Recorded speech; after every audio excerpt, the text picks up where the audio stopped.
Hello friend, welcome to the noble profession. Myself Aastha, स्वागत करती हूँ आपका हमारे यूट्यूब चैनल पे।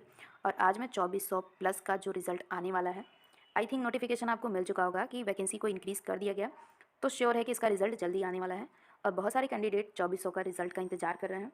तो उन कैंडिडेट के लिए ये वीडियो बहुत ही ज़्यादा इन्फॉर्मेटिव होने वाली है। कुछ डॉक्यूमेंट्स की उनको ज़रूरत पड़ेगी जैसे ही डॉक्यूमेंट वेरिफिकेशन स्टार्ट होगा। तो कौन कौन से डॉक्यूमेंट्स आपको प्रिपरेशन करके रखना है।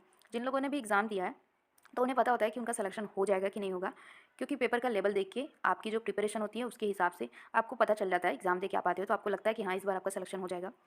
तो ऐसे कैंडिडेट जिनका सिलेक्शन होने वाला है तो उनको कुछ डॉक्यूमेंट्स पहले से प्रिपरेशन करके रखने चाहिए। कौन कौन से डॉक्यूमेंट्स आपको नीड होगी, तो मेरे कमेंट सेक्शन में बहुत सारे स्टूडेंट ने मुझे कमेंट किया था कि मैम थोड़ा एक डॉक्यूमेंट से रिलेटेड भी वीडियो बना दो, जिससे हमें पता चल जाए कि क्या क्या डॉक्यूमेंट्स नीड हो सकती है और साथ में क्या एक्सपेक्टेड कट ऑफ रहने वाली है। उसकी वीडियो भी मैंने डिस्क्रिप्शन के लिंक में डाल दिया, आप वहाँ से देख सकते हो। तो आज मैं डॉक्यूमेंट से रिलेटेड इन्फॉर्मेशन यहाँ पे देने वाली हूँ कि आपके पास कौन कौन से डॉक्यूमेंट्स रेडी होने चाहिए। तो वीडियो को स्टार्ट करते हैं। वीडियो पसंद आए तो वीडियो को लाइक करें, ना पसंद आए तो डिसलाइक का ऑप्शन भी है, आप उसको क्लिक कर सकते हैं। तो वीडियो को स्टार्ट करते हैं। सबसे पहले मैं डॉक्यूमेंट्स की बात करूँ तो यूपीएनएचएम के जितने भी आज तक के एग्जाम हुए, लगभग जो जो डॉक्यूमेंट्स नीडेड है मैंने यहाँ पे इसको इंक्लूड कर दिया गया। इससे एक आध डॉक्यूमेंट बढ़ सकते हैं, इससे एक आध डॉक्यूमेंट घट सकते हैं। तो यहाँ सबसे पहले जो मेन डॉक्यूमेंट्स होते हैं आपके हाई स्कूल का जो भी मार्कशीट होता है और साथ में जो उसका सर्टिफिकेट होता है, ये आपको चाहिए होता है ओरिजिनल और फोटोकॉपी ऑल्सो। जब आप वहाँ पे वेरिफिकेशन के लिए जाओगे तो आपको ओरिजिनल देखेंगे वो लोग और साथ में आपकी जो फोटोकॉपी होगी वो सबमिट करेंगे। तो सब कुछ आपके पास ओरिजिनल और फोटोकॉपी होना चाहिए। हाई स्कूल का मार्कशीट और सर्टिफिकेट, फिर सेम एज इंटरमीडिएट का मार्कशीट और सर्टिफिकेट।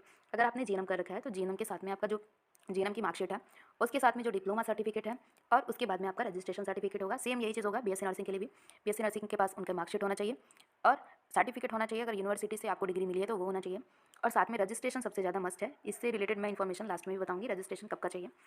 और साथ में कास्ट सर्टिफिकेट, ये मैं इन्फॉर्मेशन अभी एक लास्ट में बताऊंगी। इसमें आपको कौन से डेट का कास्ट सर्टिफिकेट चाहिए, ये बहुत ही ज़्यादा इंपॉर्टेंट है। इस समय यूपीएनएचएम में कास्ट सर्टिफिकेट को बहुत ही ज़्यादा इंपॉर्टेंस दिया जा रहा है। कास्ट सर्टिफिकेट की वजह से यूपीएनएचएम सीएचओ का जो 2800 प्लस का जो पोस्ट था उसमें 180 स्टूडेंट को रिजेक्ट कर दिया गया था ज्वाइनिंग के बाद, सिर्फ और सिर्फ कास्ट सर्टिफिकेट से रिलेटेड इशू। फिर आता है डोमिसाइल सर्टिफिकेट। अगर आप यूपी के निवासी हैं तो आप डोमिसाइल सर्टिफिकेट लगा सकते हैं, निवास प्रमाण पत्र लगा सकते हैं। लास्ट में मैं बताऊंगी कि वैलिड डेट क्या होता है कास्ट सर्टिफिकेट का और डोमिसाइल सर्टिफिकेट का। एससी के लिए अलग होता है, ओबीसी के लिए अलग होता है। तो नेक्स्ट है फोटो। आपको जब भी आप वेरिफिकेशन करवाने जाओगे तो आपसे फोटो भी मांगी जाएगी, यहाँ पे 2 बार मैंने लिख दिया। फिर उसके बाद कैरेक्टर सर्टिफिकेट अगर वो लोग मांगते हैं तो कैरेक्टर सर्टिफिकेट आपको कौन सा देना होता है, तो किसी राजपत्रित अधिकारी से अपना जो कैरेक्टर होता है वो सर्टिफाइड करके, मतलब 1 पेज का सर्टिफिकेट आपको बनवाना होता है। ये डिपेंड करता है कि वहाँ पे वो लोग मांगते हैं कि नहीं मांगते हैं। तो कभी मांगते हैं कभी नहीं मांगते हैं। अगर वो मांगते हैं तो आपको कैरेक्टर सर्टिफिकेट कहीं से भी साइन करवा के, किसी भी गेस्टेड ऑफिसर से साइन करवा के सबमिट करना होता है। और नेक्स्ट है एनओसी। एनओसी आपको देना होता है अगर आप किसी अदर डिपार्टमेंट में काम कर रहे हो तो वहाँ से आपको एनओसी बनवानी पड़ती है। अगर आप किसी भी डिपार्टमेंट में काम नहीं कर रहे हो, मीन्स नर्सिंग में कहीं पे भी अदर जॉब नहीं कर रहे हो, तो आपको एनओसी की जरूरत नहीं है। एनओसी सिर्फ और सिर्फ गवर्नमेंट चीज़ों की दी जाती है, ना कि अगर प्राइवेट सेक्शन में आप काम कर रहे हो तो उसकी एनओसी यहाँ पे नीड नहीं है। जैसे कि आप किसी अदर पोस्ट पे काम कर रहे हो, फिर अगर चाहते हो आप इस वाले पोस्ट को ज्वाइन कर ले, पहले से आप कहीं एनएचएम में काम कर रहे हो, आप चाहते हो इसमें ज्वाइन करना, तो आपको एनओसी की नीड होगी। अगर आप वहाँ पे दिखाते हो कि आप पहले से जॉब कर रहे थे तो आप वहाँ पे एनओसी सबमिट कर सकते हैं। इसके साथ में ही आपको फिटनेस सर्टिफिकेट जमा करना होता है। फिटनेस सर्टिफिकेट आपको बनवाने के लिए किसी भी गवर्नमेंट हॉस्पिटल से आप फिटनेस सर्टिफिकेट बनवा सकते हो, जिसमें आपके एक्सरे, आई टेस्टिंग, फिर आपका वेट, हाइट, ये सब एक फॉर्मेट होता है। उसको आप वहाँ पे बनवा के किसी भी मेडिकल ऑफिसर से आप बनवा सकते हो। और प्रेफरेंस जो दिया जाता है वो डिस्ट्रिक्ट हॉस्पिटल का जो फिटनेस सर्टिफिकेट होता है वो लोग वहाँ पे प्रेफरेंस देते हैं, बोलते हैं कि आप डिस्ट्रिक्ट हॉस्पिटल का बनवा के लाइए सीएमओ से, तो वो ज़्यादा वैलिड होता है। तो ये सारी चीज़ें वहाँ पे लेके जानी है।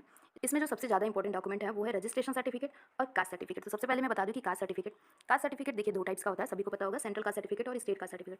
सेंट्रल कास्ट सर्टिफिकेट ऐसे होते हैं कि अगर आप यूपी के कैंडिडेट हो, तो अगर आप यूपी से बाहर कोई भी वैकेंसी के लिए अप्लाई करना चाहते हो, जैसे नॉर्सेट का हो गया, जैसे अदर कोई वैकेंसी आ गई, एसआईसी की आ गई, रेलवे की आ गई, तो उस टाइम में आपका सेंट्रल कास्ट सर्टिफिकेट वैलिड होता है।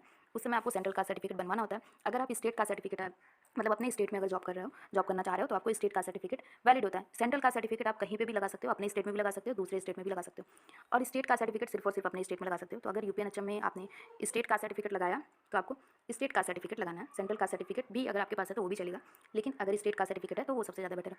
अभी मैं डेट की बात करूँ कि वैलिड डेट कौन सा होगा कास्ट सर्टिफिकेट के लिए, तो अगर आप ओबीसी कैंडिडेट हो तो आपका जो कास्ट सर्टिफिकेट होगा वो 3 साल के लिए वैलिड है यूपी में। अगर आप एससी एसटी के कैंडिडेट हो, तो अगर आप एससी का आपके पास सर्टिफिकेट है तो वो लाइफ टाइम के लिए वैलिड होता है, कोई भी एससी एसटी का सर्टिफिकेट चल जाएगा। अगर पॉसिबल होता है तो हर 3 साल पे आप अपने कास्ट सर्टिफिकेट को रिन्यूअल कर देना चाहिए। और ओबीसी के लिए 3 साल के अंदर का होना चाहिए। और ये भी अभी के टाइम का कास्ट सर्टिफिकेट नहीं होना चाहिए। कास्ट सर्टिफिकेट जब आपने फॉर्म भरा था तो लास्ट डेट जिस दिन था, फॉर्म का लास्ट डेट था, उस टाइम का कास्ट सर्टिफिकेट होना चाहिए और वो भी वैलिड होना चाहिए, मतलब 3 साल के पहले का होना चाहिए, लेकिन लास्ट डेट ऑफ सबमिशन के बाद का नहीं होना चाहिए। तो ये कास्ट सर्टिफिकेट से रिलेटेड इशू हो सकता है। पिछली बार 180 स्टूडेंट को रिजेक्ट किया गया था सिर्फ और सिर्फ कास्ट सर्टिफिकेट को लेके, क्योंकि जो उनके पास कास्ट सर्टिफिकेट था वो वैलिड डेट का नहीं था, मतलब फॉर्म भरने के बाद का कुछ लोगों ने दिया था तो वो रिजेक्ट हो गए थे, और जो उन्होंने लगाया था वो 3 साल से पहले का था, तो इस वजह से वो रिजेक्ट हो गए थे। तो ये हो गया कास्ट सर्टिफिकेट SC ST के लिए लाइफ टाइम के लिए वैलिड होता है। अगर आप OBC के कैंडिडेट हो तो वो 3 साल के लिए, अगर EWS का भी सर्टिफिकेट है तो वो भी 3 साल के लिए वैलिड होता है। कभी कभी वैकेंसीज में इस बार जो UP NHM CHO की 4000 पोस्ट की वैकेंसी आई थी उसमें 2021 का मांगा था, मतलब साल भर के अंदर का मांगा था। तो जब भी आपको मौका मिला करे तो आप लोग कास्ट सर्टिफिकेट को रिन्यूअल कर लें। जरूर नहीं है कि 3 साल में रिन्यूअल करें, आप 6 महीने में, साल भर में भी रिन्यूअल कर सकते हैं। और वैकेंसी कोई भी फॉर्म भरने से पहले अपने कास्ट सर्टिफिकेट को एकदम श्योर देख लें कि आपका कास्ट सर्टिफिकेट वैलिड है कि नहीं है फॉर्म भरने से पहले। दूसरी मैं बात करूँ कि रजिस्ट्रेशन सर्टिफिकेट क्या है, तो रजिस्ट्रेशन सर्टिफिकेट जो है वो आपका फॉर्म भरने के पहले रजिस्ट्रेशन आपका हो जाना चाहिए, तो वो वाला सर्टिफिकेट ही वैलिड है। अगर कोई बच्चा फॉर्म पहले भर दिया और उसका रजिस्ट्रेशन बाद में हुआ है, एग्जाम देने के बाद, फॉर्म भरने के बाद, तो वो वैलिड नहीं है। बहुत सारे स्टूडेंट ऐसे होते हैं जो BSc 4th ईयर में होते हैं और कोई भी वैकेंसी आती है तो उसमें अप्लाई कर देते हैं, और जब पास हो जाते हैं तो उस टाइम में उनका रजिस्ट्रेशन हो गया रहता है तो वो वहाँ पे सबमिट करते हैं, तो वो वैलिड नहीं होते हैं, रिजेक्ट हो जाते हैं। तो रजिस्ट्रेशन जो सर्टिफिकेट है वो ऑनलाइन फॉर्म भरने के पहले का होना चाहिए, मतलब रजिस्ट्रेशन आपका हो जाना चाहिए फॉर्म भरने के पहले। तो यहाँ तक मैंने आपको इन्फॉर्मेशन दी है UP NHM के रिगार्डिंग। तो इसके अलावा भी अगर आपको कोई डाउट है तो मेरे कमेंट सेक्शन में कमेंट कर सकते हैं। जल्द से जल्द आपका रिजल्ट आने वाला है, जैसे ही रिजल्ट की अपडेट आती है तो मैं अपने वीडियो में इन्फॉर्म कर दूँगी। तो मिलते हैं नेक्स्ट वीडियो में। Love you all, bye.